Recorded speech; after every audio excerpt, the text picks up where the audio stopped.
Prince William did not return Harry's clap. He didn't lose his temper on a podcast. He didn't complain to Oprah or disclose some tabloid scandal. No, he made Harry appear like a spoiled child next to a future king, with a gesture so well thought out and elegant. Rather than yelling into thin air, William discreetly signed up for Eugene Levy's warm, humorous, and sophisticated Apple TV Plus program, The Reluctant Traveler. It's the same American Pie guy. Not just a PR victory, however. It was a royal chess move played in the middle of the day. And if you listened, you would realize that this wasn't merely a relaxed interview. This was William's stylish retaliation. Now picture the scene. Standing in the Windsor Castle courtyard, Eugene Levy likely expects William to arrive in a blacked-out Range Rover with a phalanx of bodyguards. But he is let down. William rides an electric scooter and zooms in. Casually dressed, late, and with a flat tire. He enters his own castle in this manner. Just a man with 3 children, a busy schedule, and obviously no time to play flawless for the cameras. No crown, no stiff upper lip. And what do you know? That spoke more than any documentary Harry could make for Netflix. William was genuine, unvarnished, and delightfully flawed, in contrast to Harry, who has been always playing the victim, writing tearful memoirs, and complaining about royal life as though it were a trauma survival story. William left that flat tire moment in the final edit, which is crazy. Do you genuinely believe that a future monarch has no editorial authority? He decided to leave that out. That's his level of security. He doesn't give a damn about phony perfection. William is over here stating, because Harry and Meghan stage every shot like it's a luxury magazine cover. Yes, I was running late. I have a flat tire, come on. It wasn't a casual interview.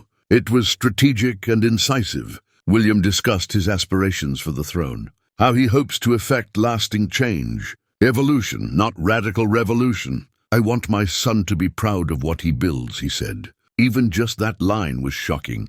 It demonstrated maturity, responsibility, and, this is the real kicker, subtle shade, not in a spectacular way. Since William stated that he didn't shout, that he didn't want to repeat the past blunders, the rigid procedures, and the oppressive royal culture in which he and Harry were brought up. It didn't make him cry.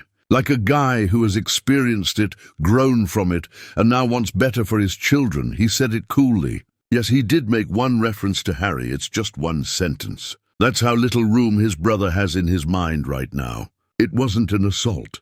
It was a flex. Furthermore, while being based in responsibility and discussing issues like family, true change, and being overburdened by personal matters, William never took the bait for dirt disposal. There should be no cheap shots or whining about sibling rivalry. Harry wasn't even mentioned by name more than once. As an alternative, he recalled going to see his grandmother at Windsor while he was at Eton, recalling her tea and how she would always feed him until he was immobile. It was affectionate, heartfelt, and quite royal. Not in the aloof, chilly sense, but in the most delightfully sentimental manner. And that's exactly what it was, a masterclass in placement and restraint. William recently entered the scene while Harry plays the role of reality TV prince. Worldwide media stage with Eugene Levy, not Anderson Cooper, and on Apple TV Plus, not Netflix, like an experienced statesman. Not even $1 million. It has been reported that William declined any personal fees and asked that the money be donated to a worthy cause. That's where it really gets to you. Every action Harry has taken has appeared transactional. Each tale has an associated cost. Desperation permeates every appearance. He doesn't need the money, William. The clout is not necessary for him. All he wanted to do was be himself, and he did it with such ease. It's likely that Harry was unaware that he had just been roasted without receiving any insults. Take a moment to process that, for this was not a resurgence. It served as a reminder. William remained in the throne room all the time. He simply watched and waited, and he didn't swing down when the moment arrived. He talked softly, stood boldly, and let everyone to witness the difference for themselves. Prince William was more than just a charming actor. He delivered his message in a surgical manner. Each pause, each grin, each anecdote seems natural. Behind that easiness, however, was a purposeful demolition of all Harry had been yelling against for years. Not with swords or lawsuits, but with accuracy, style, and tone. It was quiet warfare. William leaned in with stories that were brimming with genuineness, while Eugene Levy led the discussion with his trademark dry wit. He discussed the intricacies of bearing centuries of royal weight, the emotional toll of familial pressure, and his upbringing within the institution. He even said that he is no longer overwhelmed by his royal responsibilities. It's family matters. Furthermore, that wasn't merely a generalization, let's face it. That was a laser-guided missile meant to target the mayhem caused by the man on the other side of the world.